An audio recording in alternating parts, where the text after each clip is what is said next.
Taped live in Canada, it's Jim's Record Party. Hello, everybody. Welcome back to Jim's Record Party. It's so nice of you to be with us today. And I'd like to thank Michael from the Vinyl Room in Chatham, Ontario for this beautiful t-shirt, which I'll wear as we look at guitars here on Jim's Record Party. Starting with the great country picker, Roy Clark. The lightning fingers of Roy Clark for swinging, dancing, and listening. A superb album here, ladies and gentlemen. As far as I know, his only fully electric guitar solo instrumental album. That is to say, Roy Clark playing electric guitar along with a band and various backup. No vocals on this album whatsoever. This is strictly an instrumental album. An absolute fantastic album. Roy Clark, gone in 2018. Born in 1933. This is a mono pressing on Capitol from 1963. And a hell of a steel player on this album as well. I cannot find a legend for the players on this album, I'm afraid, but a beautiful steel player amongst others. It's been noted that this album sounds as if it was recorded all in one set, and I absolutely agree. This is a professional, beautifully played album, produced by Ken Nelson for Capitol. He was a A&R head and head of country music for Capitol, working out of California, basically working out of Hollywood. Produced this album. Interestingly, also produced the Stan Freberg comedy albums. If you're familiar with Stan Freberg's Green Christmas, well, produced by the same Ken Nelson. 12th Street Rag, Pink Velvet Swing, a beautiful ballad I'd never heard before, basically a chordal tune. In the Mood, the great Glenn Miller tune, of course. Drifter's Polka and Chicken Wire. Yeah, you better be hanging on to something because Mr. Clark is playing here at his best. He's not just the comic and the picker and singer that we all knew him from yesterday when I was young, and of course his time with Buck Owens on Hee Haw. Roy Clark, absolute pillar of country guitar playing in the 20th century here on Jim's Record Party. Our second set today from the blues master Earl Hooker.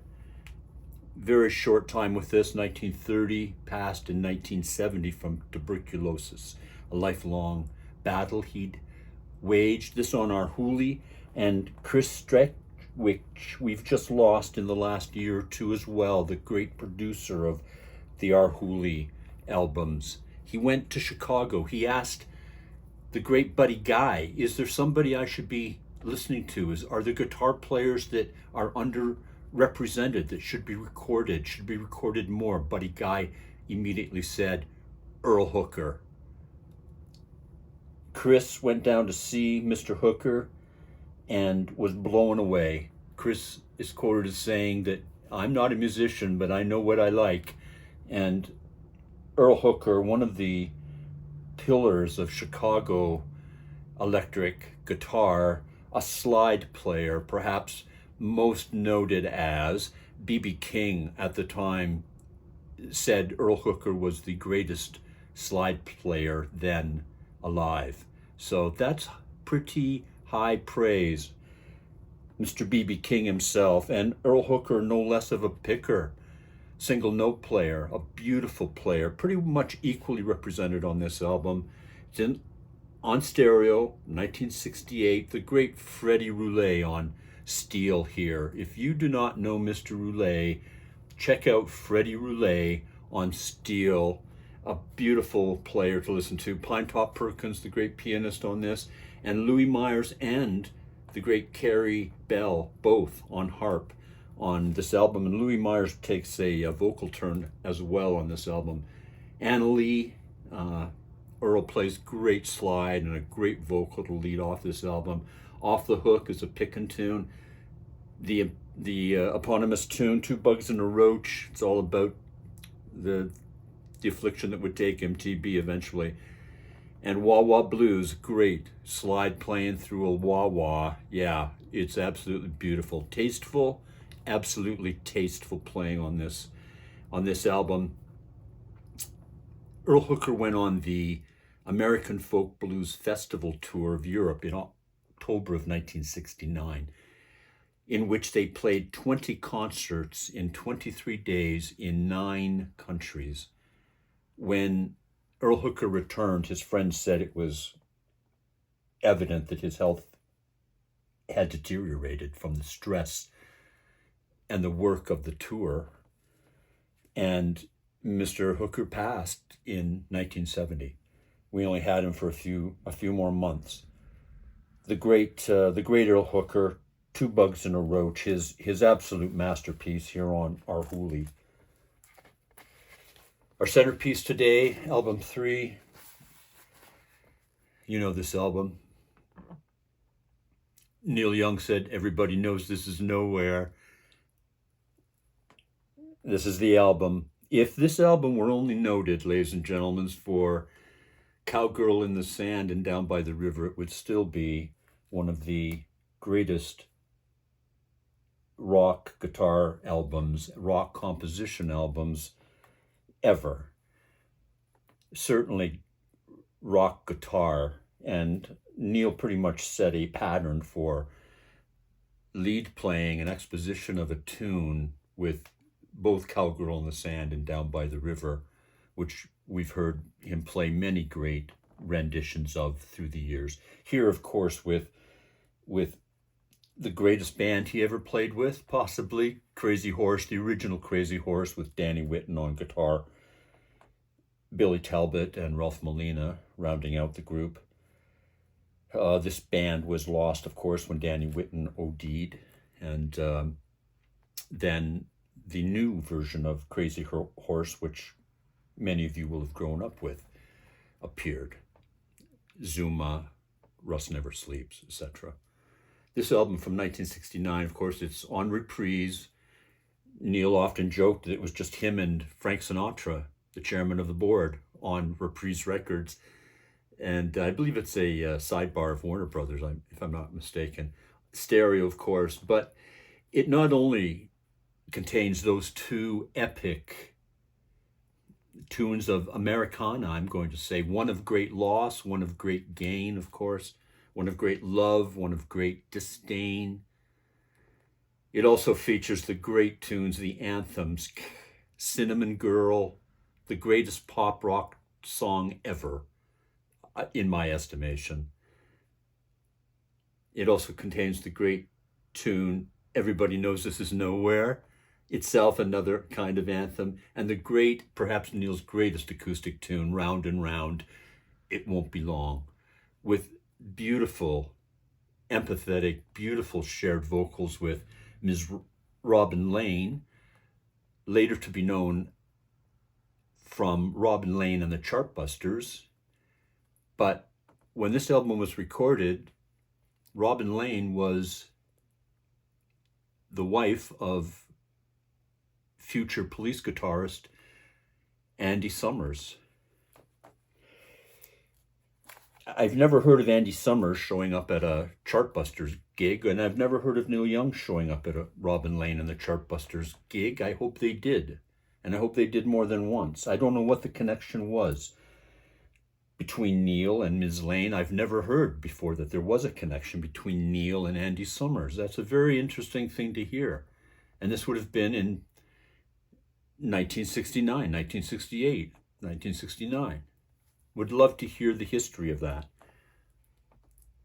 This is a classic American Neil, and an American Canadian, of course, originally a Canadian.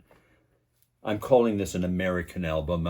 Neil's allegiances are American and have been for decades, I believe, and have been. He makes his home there. And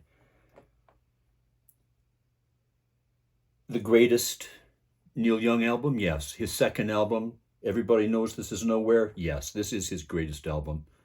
Not necessarily your favorite. It may be your favorite,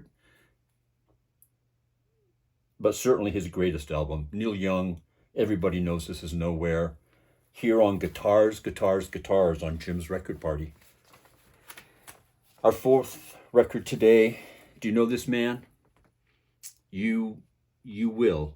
It's Jimmy Bryant. It's Mr. Jimmy Bryant.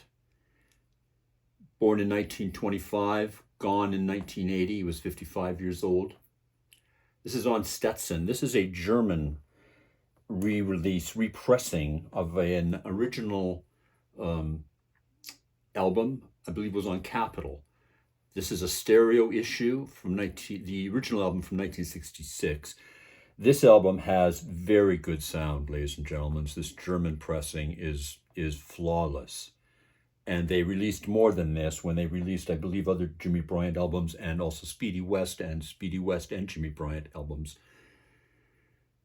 Jimmy Bryant, one of the greatest perhaps, country swing, country rock, country player on the West Coast in the mid 20th century. Yeah, absolutely a killer. Famous for playing a Telecaster. I'm not sure if this is a Moss Right he's holding here. Beautiful guitar in any case, getting off the freight train. Got a smoke in his mouth. Jean jacket around his shoulders. Eager to play, eager to whip some butt, ladies and gentlemen. A monster player. Produced by Mr. Scott Turner. Sydney, Nova Scotia, you have something to be very proud of here. Mr. Scott Turner, a Canadian composer, producer, and musician. This man co-wrote 13 songs with Buddy Holly, Mr. Scott Turner, who produced this album. Very interesting man. Jimmy Bryant, after several clashes with Ken Nelson, the A&R man, the producer, a giant of a producer, a giant of an A&R and head of country in California at Capitol, Jimmy Bryant had several clashes with him because Jimmy Bryant was a musician and Ken Nelson was a businessman by this time and the head of A&R. And a music lover, the producer of the first live country album, the man credited with perhaps the bringing back the expansion of country music post-World War II. A very important man, Ken Nelson. But Jimmy Bryant and him, they didn't see eye to eye. Jimmy Bryant was a musician, first and foremost. And he led to his own demise in this respect when Capitol dropped him. Jimmy Bryant, famous for the Waylon Jennings tune, The Only Daddy That'll Walk the Line. That's a Jimmy Bryant tune, ladies and gentlemen. Jimmy Bryant also noted for playing the fiddle on the Monkees song, Sweet Young Thing. A very country rock tune, I would call it. Maybe more rock, but country influences you can hear through and through, sang by Mr. Michael Nesmith, written by Michael Nesmith, Carole King, and Jerry Goffin, I believe. That's a pretty formidable trio.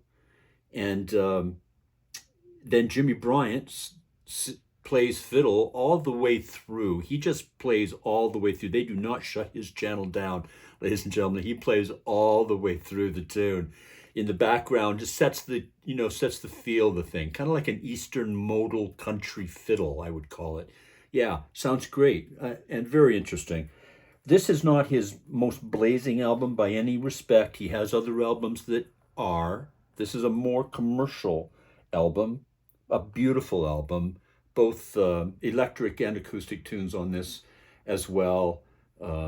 Peach Grove Express, Elena Goodbye, Lonesome, a beautiful melancholy ballad, and the Model 400 buckboard. You better be hanging on to the rumble seat because this thing is moving very, very quickly. When you've heard your Vince Gills and you've heard your Billy Strings and you've heard others, listen to Jimmy Bryant and listen to cabin country jazz, ladies and gentlemen, and listen to Bryant's Back in Town and listen to his albums with Speedy West. We may feature those in the future here on Jim's Record Party. Mr. Jimmy Bryant, our penultimate album here on Jim's Record Party.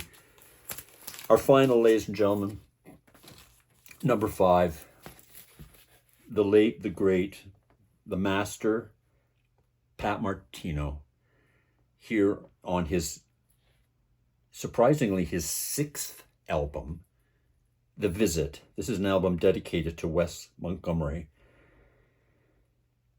A quartet album with just a supreme quartet, a beautiful quartet. And I'm going to say Billy Higgins on drums, Bobby Rose on rhythm guitar, and the great Richard Davis on acoustic bass. Are you kidding me? You've got one of the great free drummers of all time. This is a man that played on many, many Ornette Coleman albums, ladies and gentlemen, including free jazz. Billy Higgins. Richard Davis, again, a list from here to a long ways away in very small type. His credits as a musician. Astral Weeks by Van Morrison is just one I'm going to pull out of the air. Numerous jazz albums with Elvin Jones and many others. Richard Davis, a master of the acoustic bass.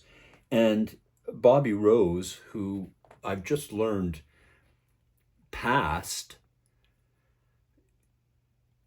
his real name, Bobby Rosario, I believe, was shortened for performing and professional reasons to Bobby Rose.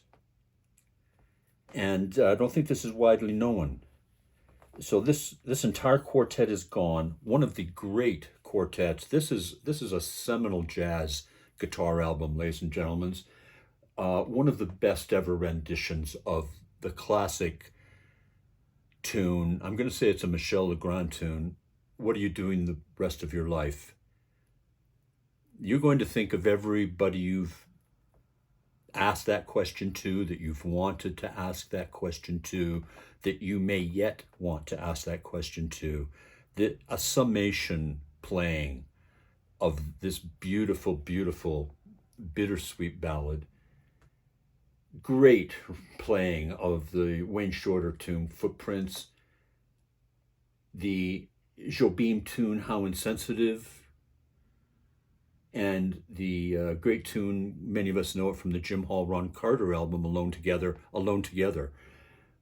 This is I can hardly say it again, what a great album this is. Recorded all in one session on March 24th, 1972.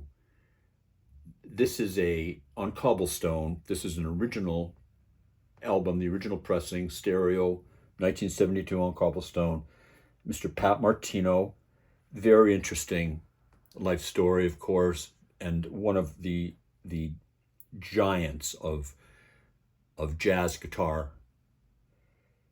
To end this episode of Jim's Record Party, ladies and gentlemen, it's been so nice for you to be with us today as we looked at 5 of the greatest guitarists this world will ever know, has ever known, does ever know. Enjoy these records, enjoy other records by these gentlemen. Enjoy music, play music, go to watch music, play an instrument. Thank you for joining us so much. Please comment, like, and subscribe. Please join us again next time on this same station as we enjoy more great records, rare, here on Jim's Record Party.